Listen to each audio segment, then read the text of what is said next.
The 22 News Plus studio.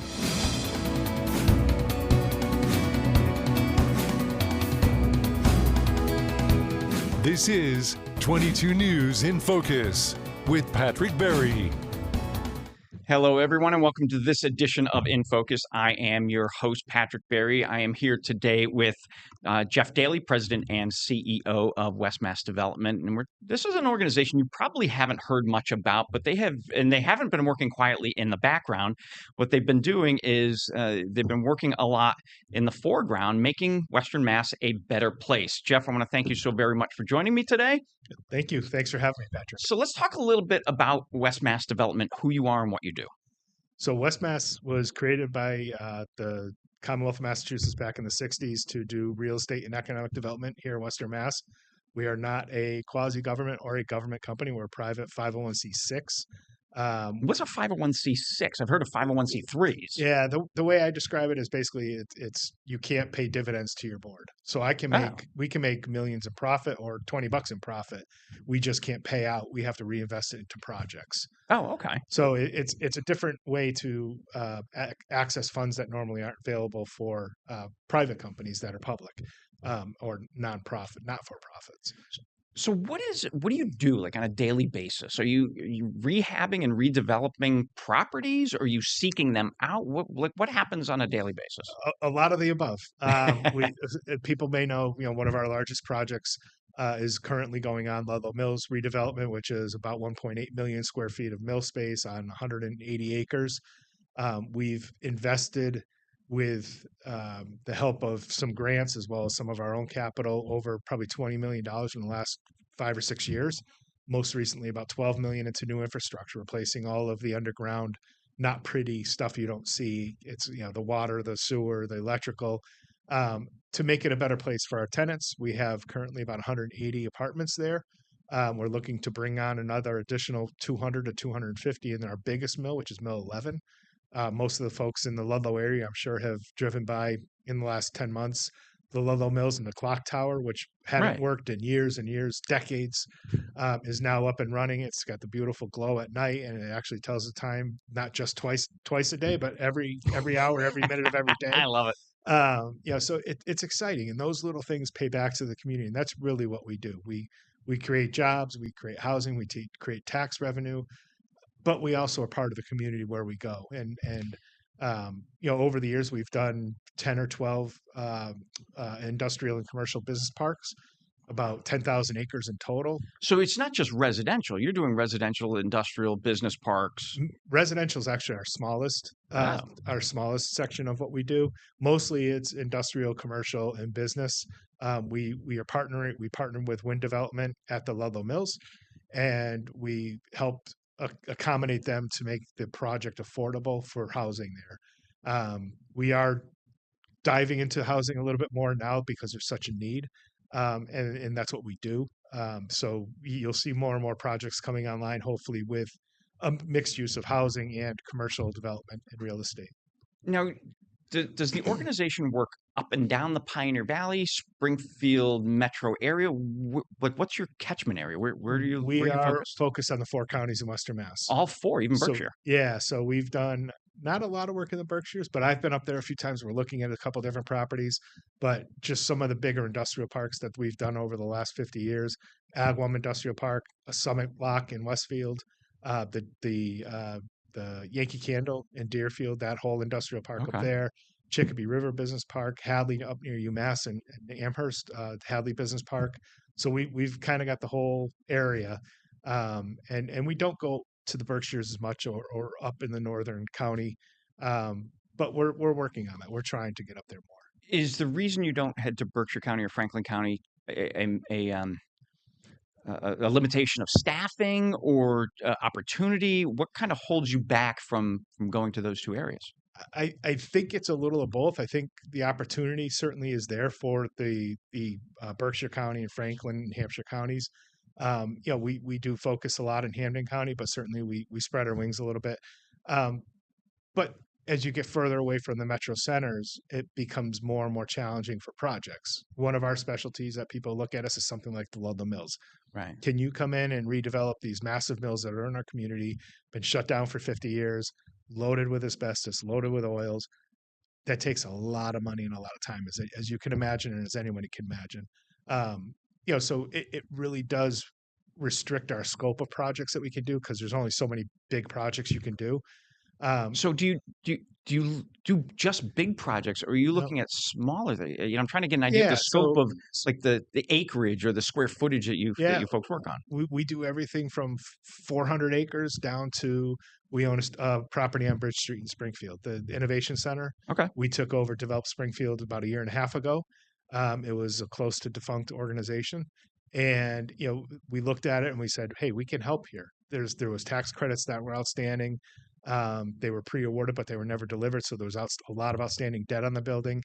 And it wasn't for lack of talent of Develop Springfield. It was just the organization was left kind of to operate on its own with its board. So we came in, we took it over, and we finished. And now had one tenant in there with one person, a 25,000 square foot building in downtown Springfield. And now we're full. I think we have over 35 employees working in it with 2 or 3 different tenants.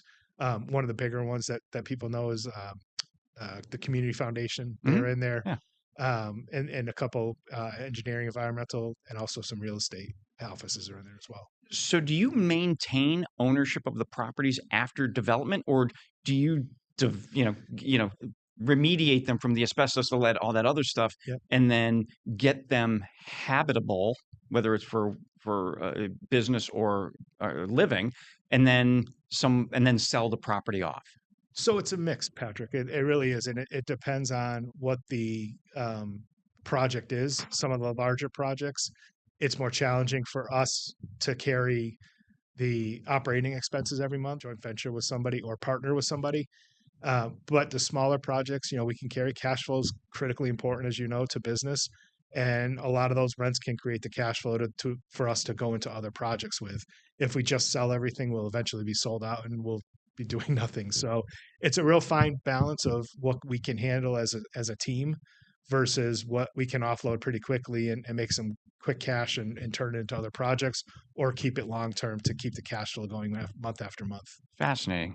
All right, we need to take our first break. We are talking with Jeff Daley from Westmass Development. We'll be right back. This is 22 News in Focus with Patrick Berry.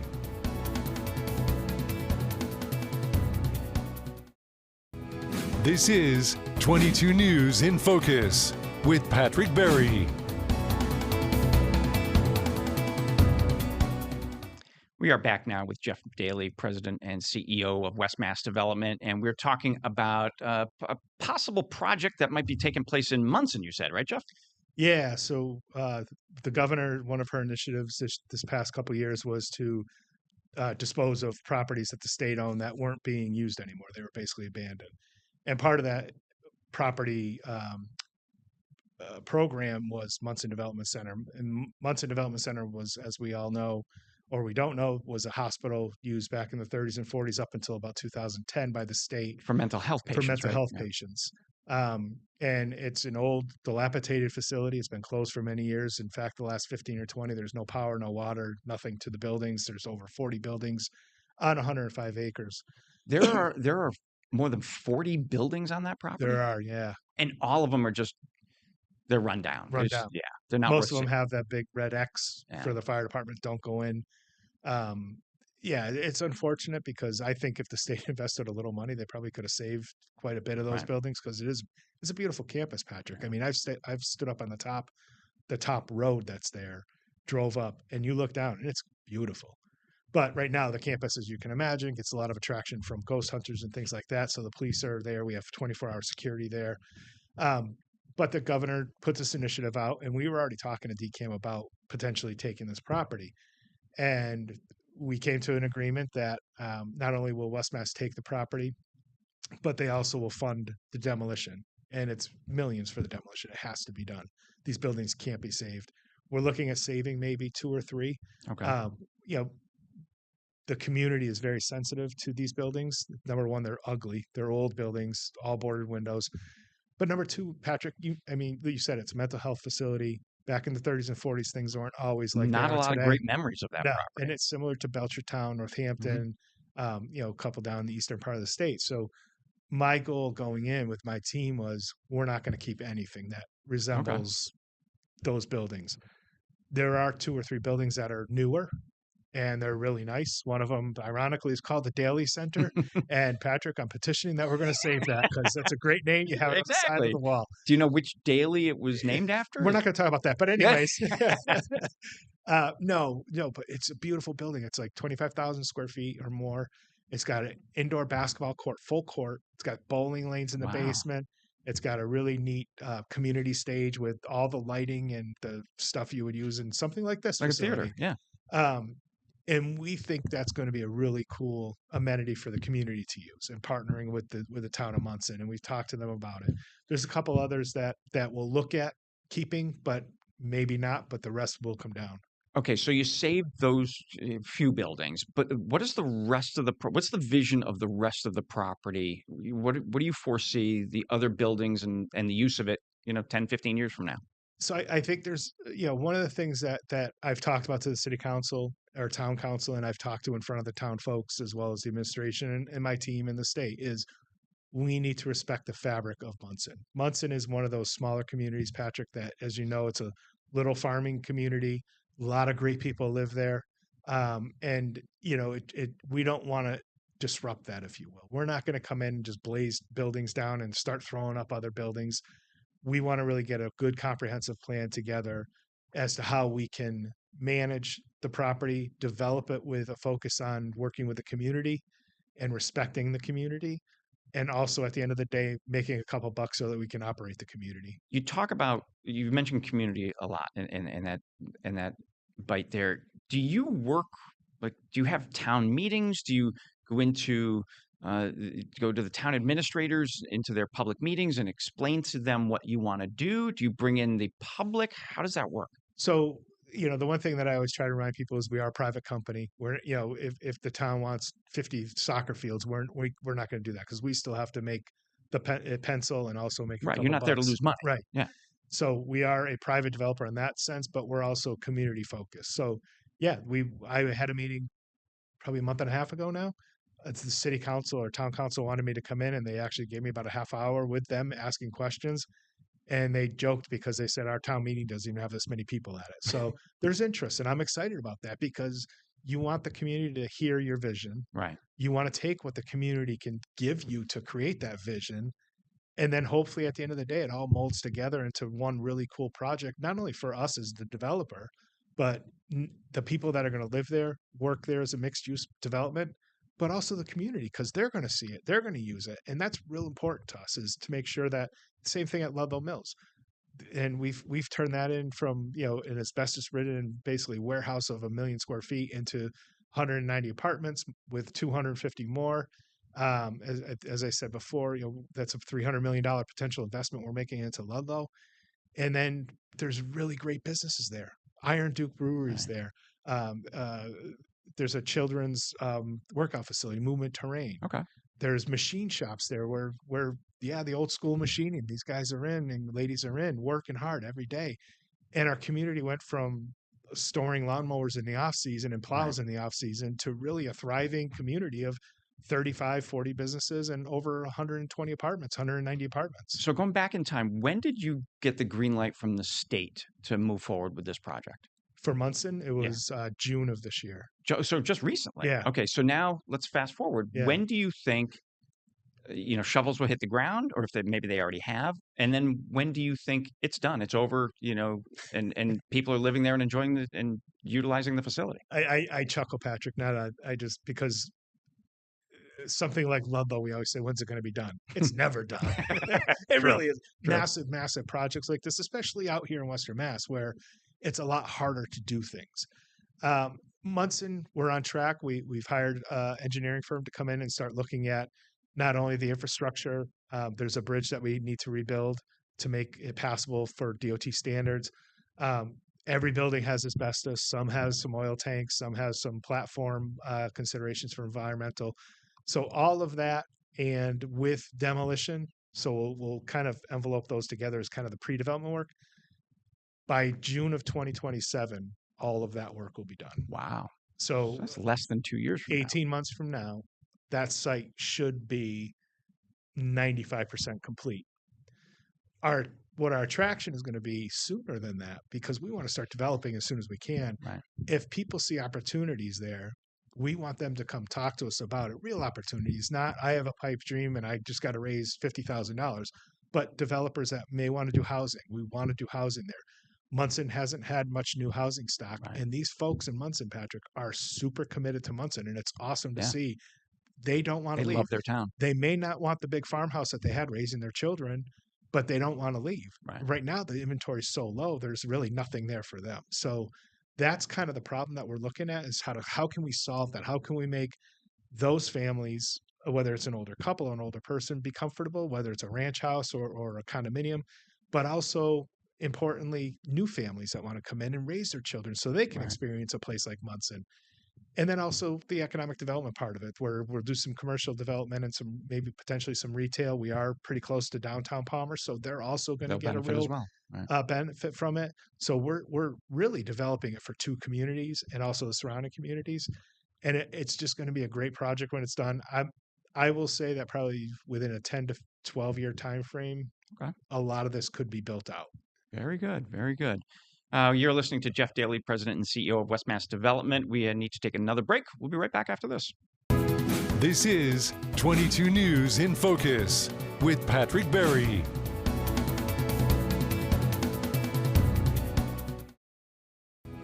This is 22 News in Focus with Patrick Berry.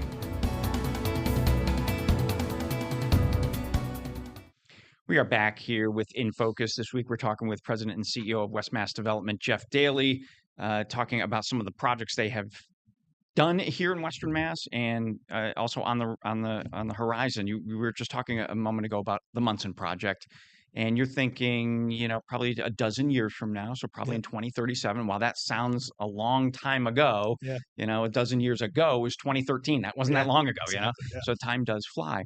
How big is the staff of your organization? I mean, how do you get all this done? A lot of great people in the number of about 9. We have 9 staff at Westmass. You have 9 staff. Yeah. And what sort of roles are those staff members? So 2 of those staff members are strictly for facilities and construction. I have a vice president of construction, Jeff Lesage, who's phenomenal. He's built over half a billion square feet of space. Wow. So, he's a valuable partner on the construction side and on the development side and the facility side. And then on the more management side, doing projects for economic development, laying out the development of the projects that we choose to do.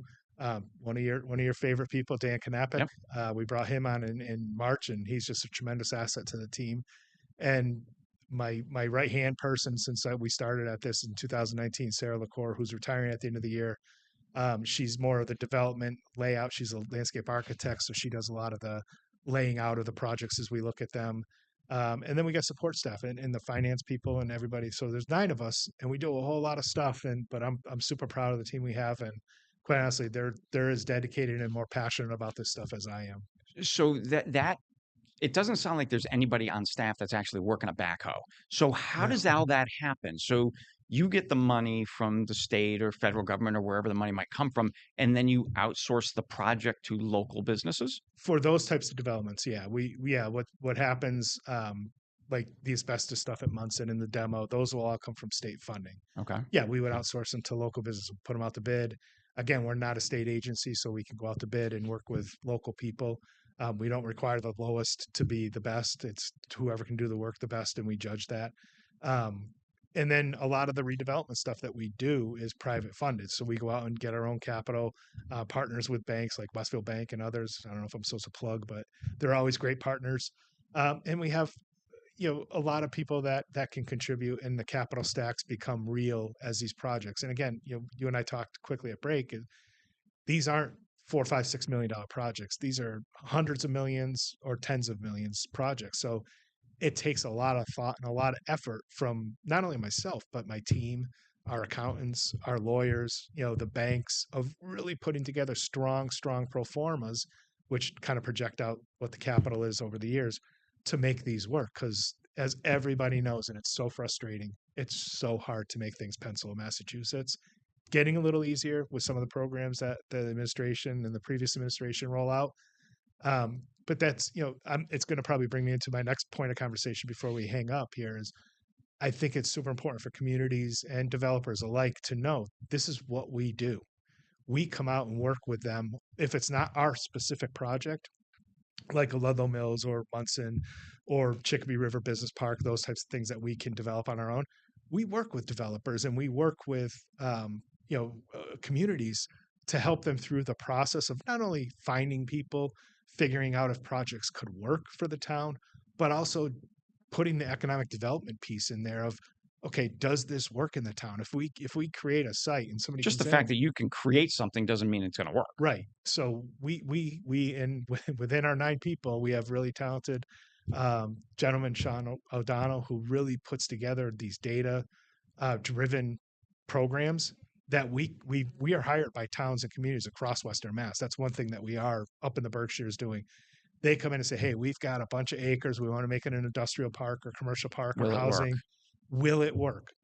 And we really dive into the data of not only, does the finances work, but more importantly, what's the market like up there? What's the foot traffic? All the typical development stuff that you see and hear about, we can do that stuff internally. And we're paid to do that by towns and developers to say, does this work? And it's super important. I think you and I talked 10 years ago on your program right. in Westfield. And I think if you remember correctly, I always say it starts with jobs. And I know Mayor Sarno always says it, jobs. But truly, Patrick, it does. That's what it is. And that's why I asked you the question earlier.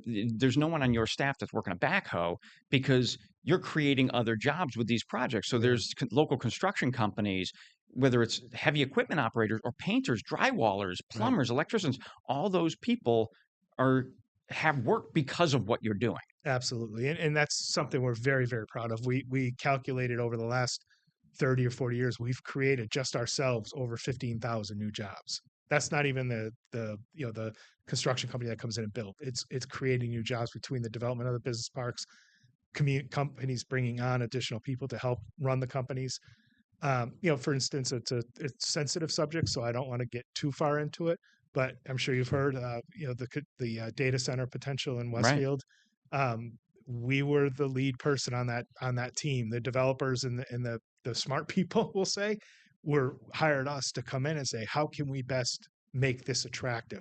Because whether people want to admit it or not, it's an amazing economy right now. AI is changing everything. Absolutely.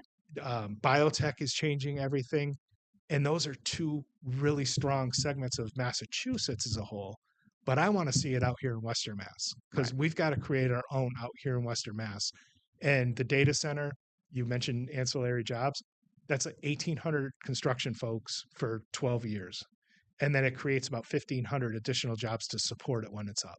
Those are real jobs. Those are real good paying jobs. That's not even the data center tech people that make over $120,000 a year to be on site. So that's our mission and that's our goal, is really to create jobs through the projects that we do. And we're really, really proud of our success. Well, Jeff, I want to thank you so very much for giving me some of your time this week. I greatly appreciate it. It certainly sounds like your organization is doing great work. So again, thank you so very much for joining me today. Thank you, Patrick. I appreciate being here. This is 22 News in Focus with Patrick Berry.